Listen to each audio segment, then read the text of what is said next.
So good afternoon, Mr. Doron Lebovich. Good So afternoon. yeah, and you are the vice ambassador of the Israeli embassy to Vietnam. Yeah, That's it's really our honor to have you here today with DesignBold. Yeah, to have a short interview with you. Thank you very much. It's my pleasure and my honor to be here as well. Yeah, and my name is Mi, and I will interview you today. Thank you. Yeah.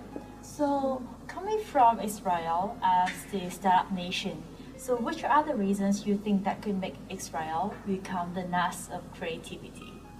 So first, when we talk about Startup Nation, we need to understand why it became and how it became. So a bit about the facts. There are more than 6,000 startup companies in Israel. Israel is ranked recently top in the world in innovation and only second in the world after the Silicon Valley in the amount of startup in the world. And how did it happen? It has three branches into it. It has the academia part. Israel puts a lot of emphasis to academia. The number of engineers per capita is one of the highest in the world. And I think that we put a lot of emphasis in it. It's very important for us. This is the one branch of it. The other branch is the private sector. We always think globally. Israel is a very small market, so we always think outside of the box and trying to find a solution. And the third part is the government. And the ecosystem, which is unique in Israel, that the government supports private sector to take collaboration with the academia in order to enhance and to advance the startup. So I think that the ecosystem that the government supports the private sector to collaborate with academia is what made us the startup nation. Wow, this is really cool.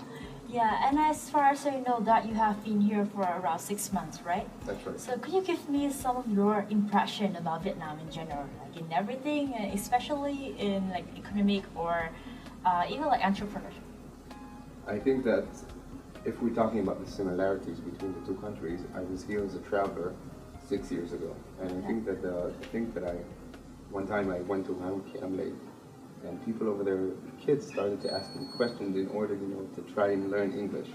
So I think that one thing that you can see is how education is very important to Vietnam as well. Yeah, sure. And I think it's a big similarity between Israel and Vietnam. Besides that, I think that Vietnamese are very initiated. They're always wanting to find the next solution, and you see it in the growth of the economy here. You see it in the startup scene that it's growing over here. And I think there's a lot of similarities, and I see that Vietnam is becoming, from an agriculture country, to a high-tech country in recent years. Yeah.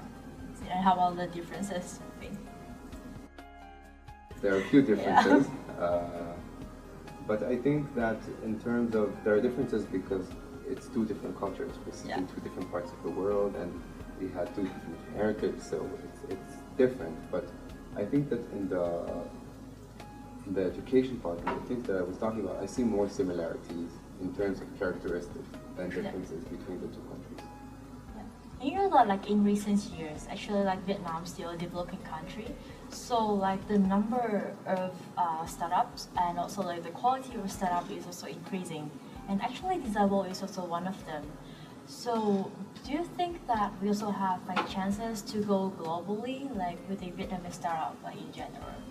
I think so. As I said, I think that Vietnamese innovation is innovation. Innovation can be in startup and can be in small business that you open and you sell some product that you have. But I think that initiative with education and with the growing middle class, the growing economy, I think these all are combinations that can make Vietnam, the next best thing. And I think that also in terms of Israel, if we're seeing the last years, we're seeing more and more companies coming over here because they understand that Asia is, the next market, and in it, Vietnam is one of the top leading countries in the world in that field. So I'm sure that it will grow in terms of innovation. I talked with ambassador. We have an ambassador that's going to leave after 5 years, and she says how in 5 years you can see a huge difference in the country, and you see how it advances every day from agriculture to high-tech. So I'm sure that it's the track, and that is the way you're heading to. Yeah, I hope so too. I'm sure. Yeah, and the last one would be like as a new like vice ambassador in Vietnam. So like, could you share with us some of your ideas and also like your plans about entrepreneurship, cooperation, and development between Israel and Vietnam? So the Israeli embassy puts a lot of attention to innovation because we know how important it is to Vietnam. There are a few routes that we do it through. One is train the trainers, which means that we a lot of the time bring people from Vietnam to Israel to courses about innovation, about agriculture, about innovation in agriculture, in many stuff. And after they learn the technology and some of the things that they learn in Israel, they come back to Vietnam and they can spread the word over here. More than that, we are doing a lot of activities over here, bringing experts in the fields of innovation and in other fields as well, in order to do, courses for the public in Vietnam. And more than that, I think that the embassy in the recent years is also putting a lot of emphasis to try, and enhance academic collaboration between the two countries, doing student exchange between the two countries and things like that. And more than that, we have a lot of the times specific events that we do. Let's say startup competition. Last year we did startup competition for women entrepreneurs. And the winner of that competition came to Israel to study a bit about the ecosystem and about startups in Israel. Oh, wow. So thanks very much for the short interview. I really Thank you hope very that with all your plans and everything will be really come true.